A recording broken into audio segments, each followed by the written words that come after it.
Zael Harrington leaned his weight against the grocery cart, feeling the familiar, rhythmic rattle of its front left wheel against the tile floor of Miller's Market. It was 7:15 a.m. on a Sunday, the only time Oak Haven felt truly quiet. He reached for a carton of eggs, checking each one for cracks with a slow, practiced patience. To most people in town, Zael was just a retired factory worker with a slight limp and a steady gaze, a man who lived a small, predictable life. But 30 years ago, Zael had been the one man who wouldn't blink when the town's power players tried to stare him down. When the Oak Haven auto plant announced it was slashing benefits and dismantling worker protections in the 90s, most men had looked at their shoes, terrified of the mortgage payments they couldn't miss. Zael hadn't raised his voice, but he had raised his hand. He became the face of the union local, not because he wanted the spotlight, but because he couldn't stand the sight of a rigged game. He spent months sitting across from high-priced corporate lawyers, dismantling their misinformation with stacks of physical evidence and a memory that never missed a detail. It was during those heated town forums that he first crossed paths with the Calder family. Ridge Calder's father had been the plant manager back then, a man who viewed the workers as line items on a spreadsheet rather than neighbors. Zael had watched Ridge, then just a teenager, sitting in the back of those meetings, his face twisted with a mixture of confusion and inherited rage as he watched his father get methodically out-argued by a man who wore a work shirt instead of a suit. Zael had won that fight.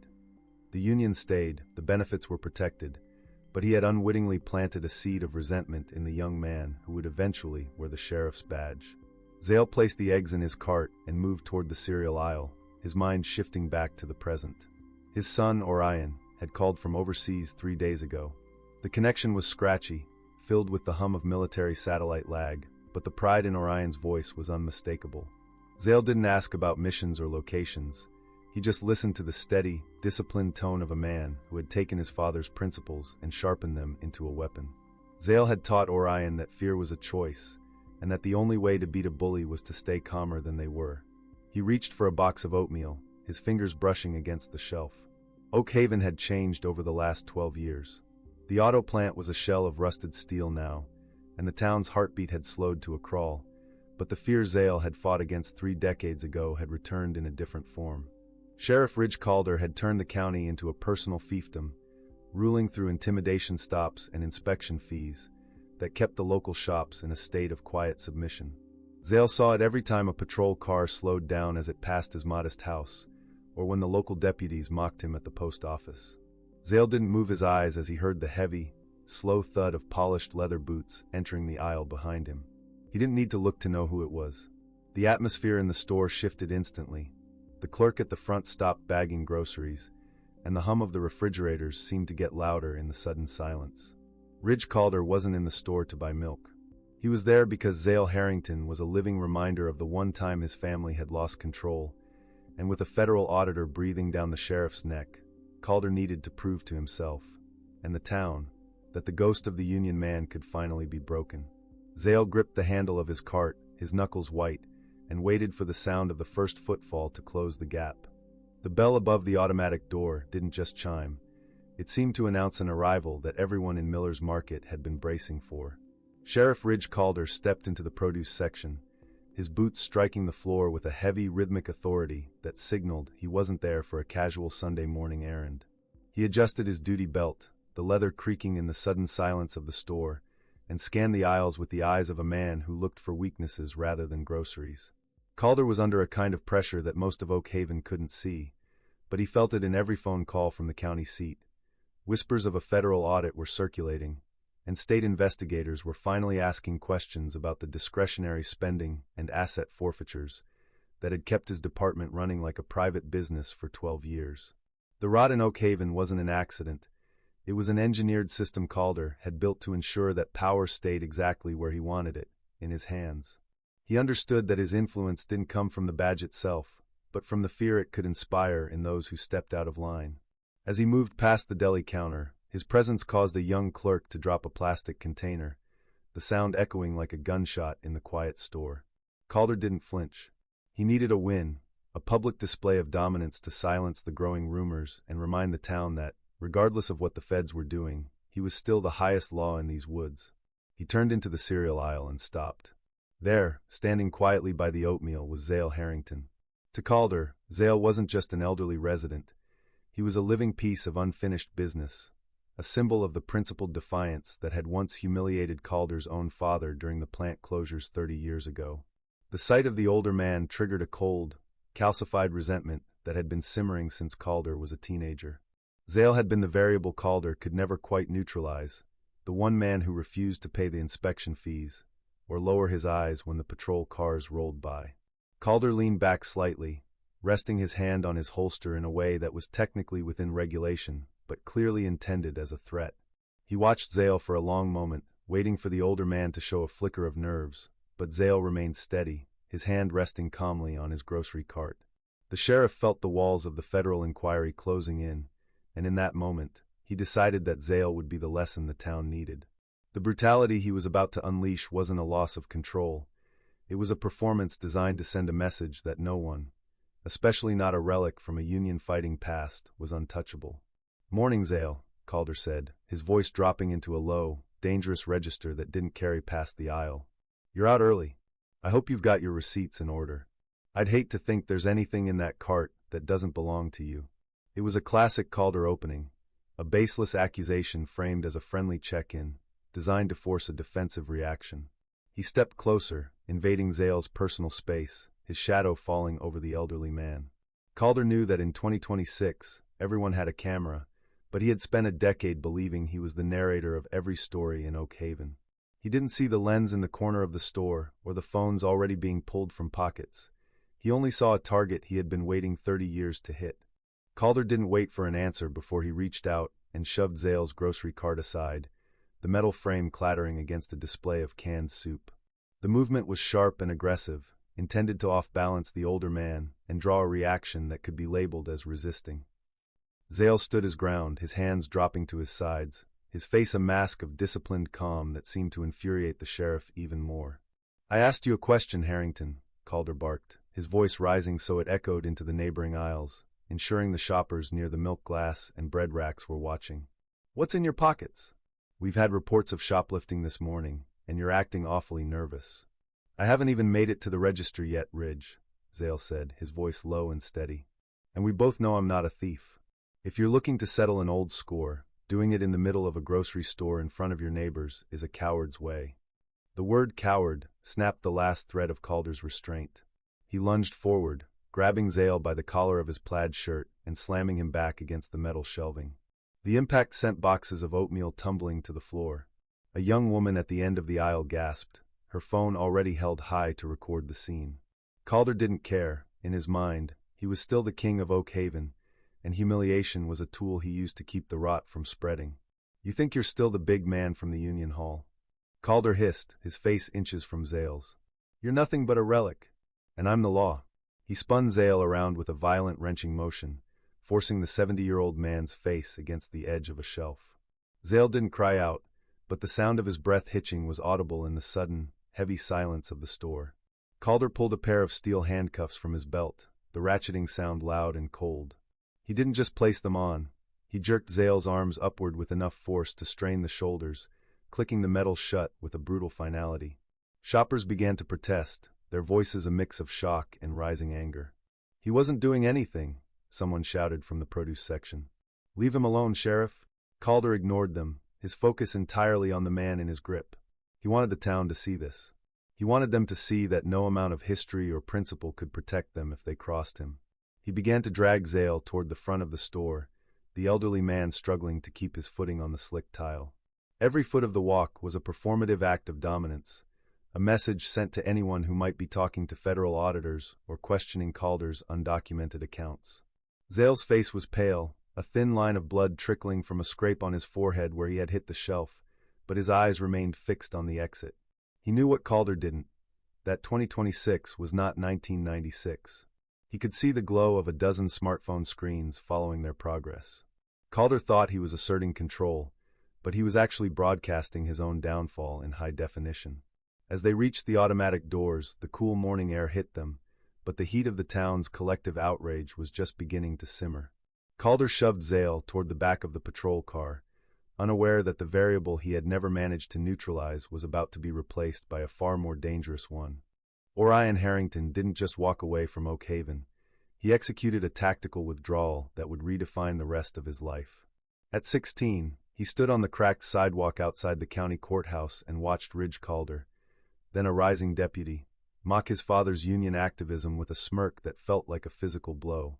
Orion saw the way the town's power structure was rigged, noticing early that deputies conducted intimidation stops on black drivers with a casual, practiced cruelty.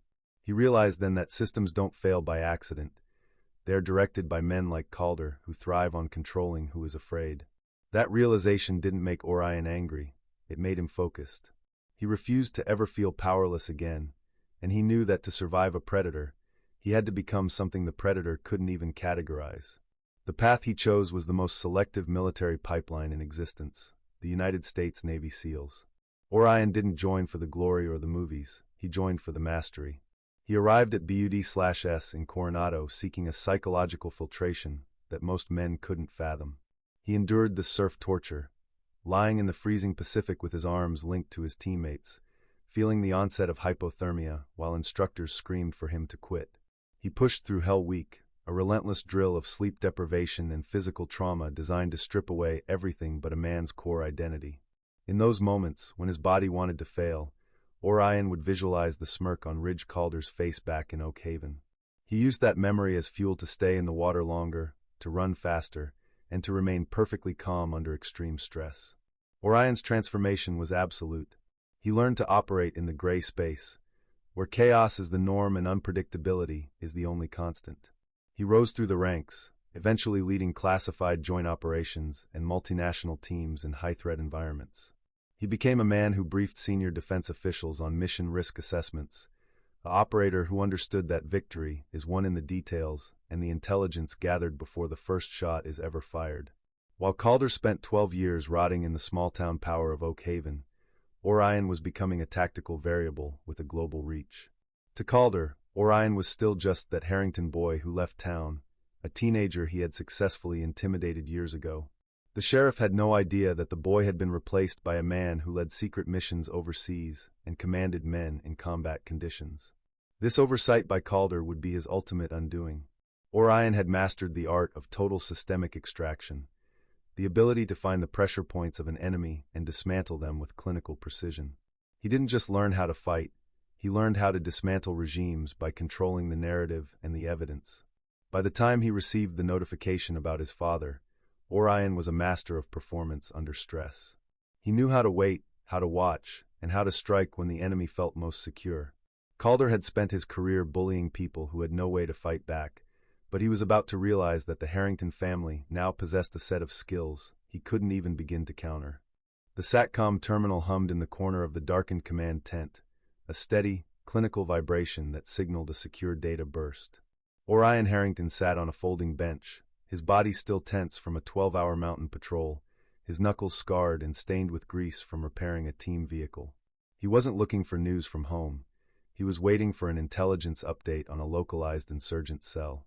But when the notification pinged, it didn't come through the classified channel. It was an automated alert from a social media monitoring tool he'd set up years ago to watch the name Oak Haven. He opened the file, and the low-resolution video began to play. The sound of the grocery store's automatic door chimes was thin and tinny, but he recognized it instantly. Then he saw his father. Zael looked smaller than he remembered, his shoulders slightly hunched under a plaid shirt, but his eyes were the same, unyielding and calm. When Ridge Calder stepped into the frame, Orion's heart rate didn't spike, it dropped. His training took over, a cold, physiological stillness that allowed him to analyze the footage with the eyes of a mission commander. He watched Calder shove the grocery cart.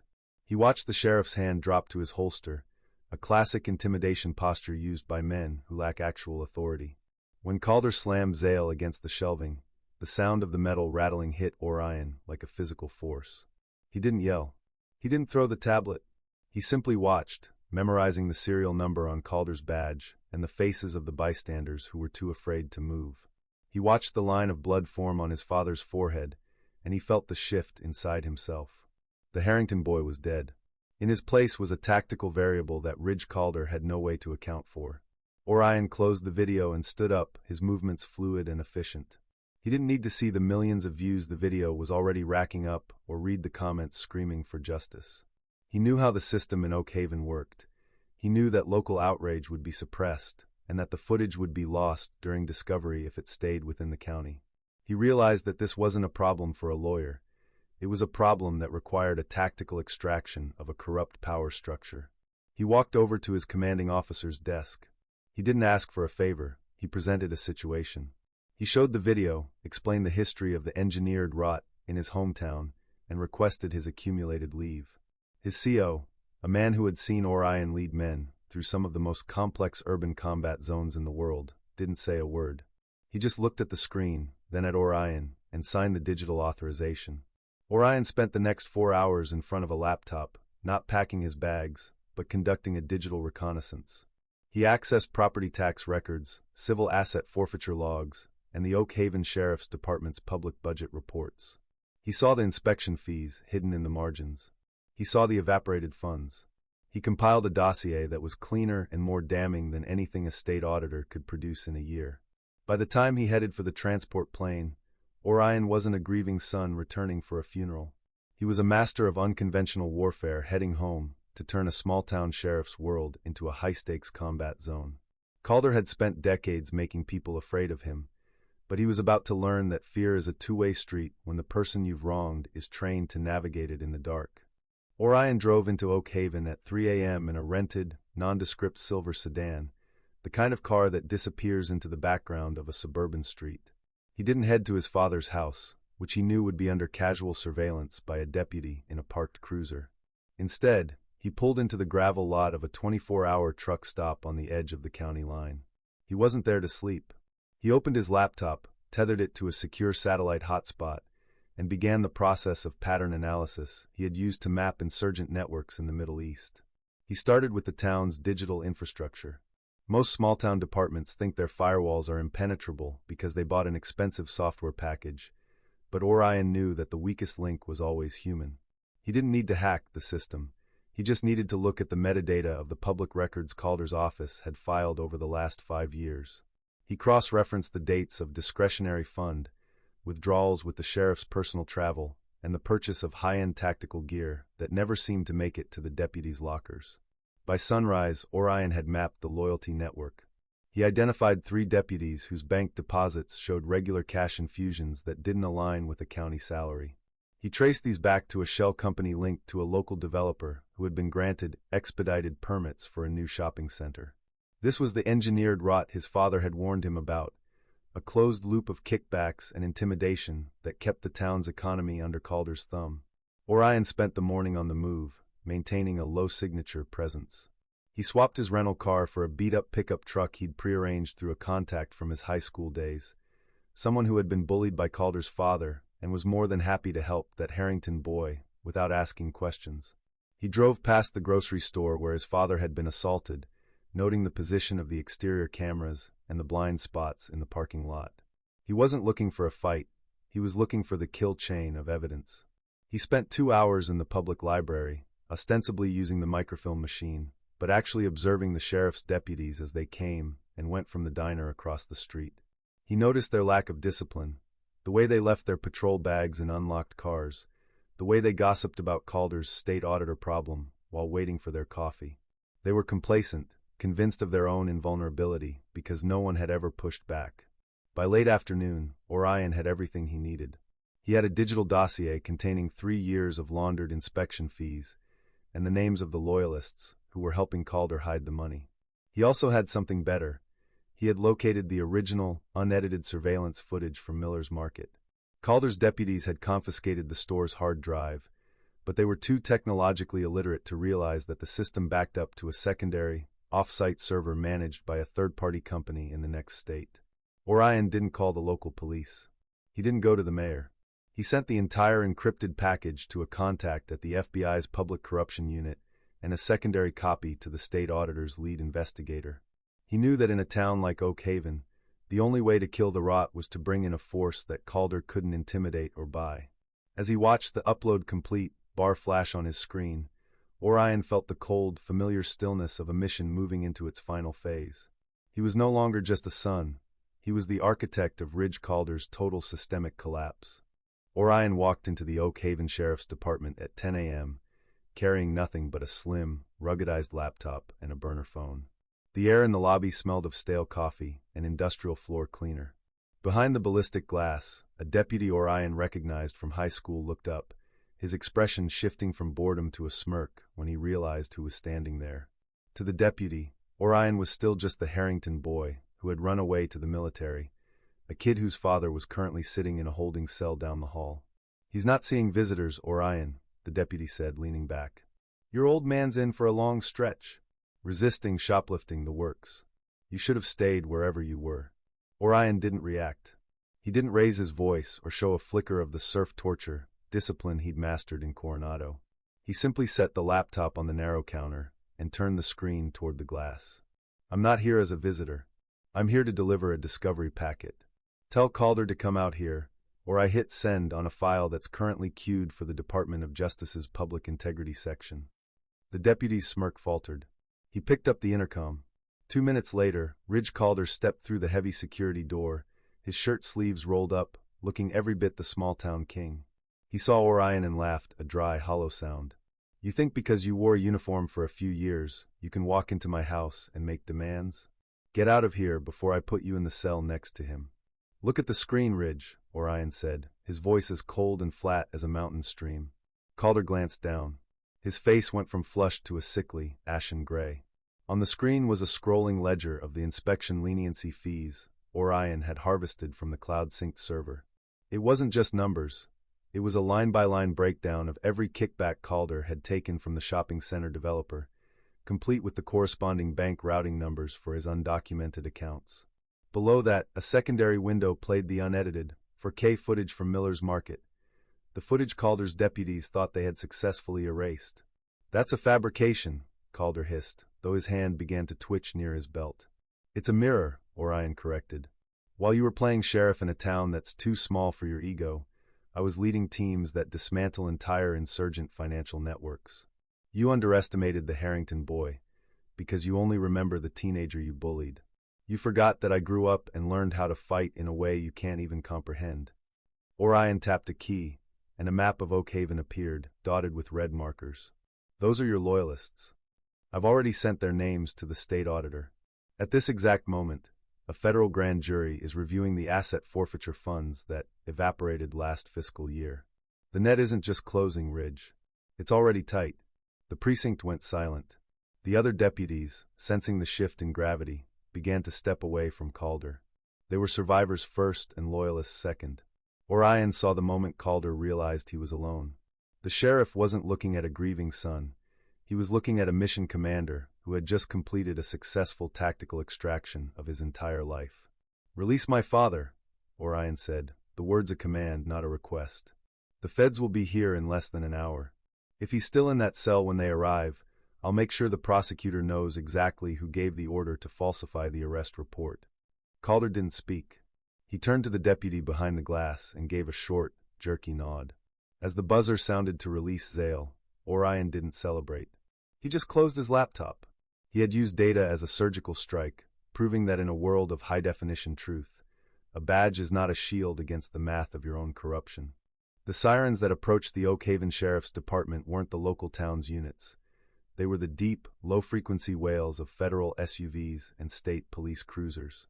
Ridge Calder stood in the middle of his own lobby, watching his world unravel in real time as the loyalists he had bought with inspection fees suddenly found their voices. The moment the first pair of FBI agents stepped through the door with a stack of signed warrants, the atmosphere of fear that had held the town in a chokehold for 12 years didn't just crack, it shattered. Agents moved through the precinct with the clinical efficiency of a surgical team, seizing hard drives, duty logs, and the personal ledgers Orion had flagged in his digital dossier. The state auditor, a man who had been stonewalled by Calder for months, walked straight to the evidence locker with a team of forensic accountants. They weren't just looking for the grocery store footage. They were tracing the evaporated asset forfeiture funds that had been moved through shell companies and into the pockets of the 3 deputies Orion had identified. Outside, the town of Oak Haven was waking up to a different reality. As news spread that the FBI was inside the station, the local diner and the post office became hubs of a new kind of energy. People who had quietly paid protection fees for years, and business owners who had been threatened with license revocations, if they didn't support Calder's unopposed campaigns, began to line up. A mobile command unit set up by the Department of Justice became a confession booth for a decade of systemic abuse. By noon, the investigators had more than a dozen sworn statements from citizens who had been waiting for a variable like Orion Harrington to make it safe to speak. Calder was let out of his own precinct in handcuffs, the very same high-security restraints he had used on Zael Harrington only 48 hours earlier. There was no grand speech, no dramatic standoff. He looked like what he was, a small man whose power was entirely dependent on the silence of others. As he was shoved into the back of a black government vehicle, he didn't look at the crowd of neighbors watching from the sidewalk. He looked at the ground, finally realizing that the engineered rot he had cultivated was the very thing that had made his foundation too soft to withstand a federal inquiry. The legal fallout was swift and absolute. The state's attorney general moved to decertify the entire department's leadership, and a court-appointed monitor was assigned to oversee Oak Haven's law enforcement until a new election could be held. The 3 Loyalist deputies were suspended without pay pending indictment for conspiracy and falsifying official records.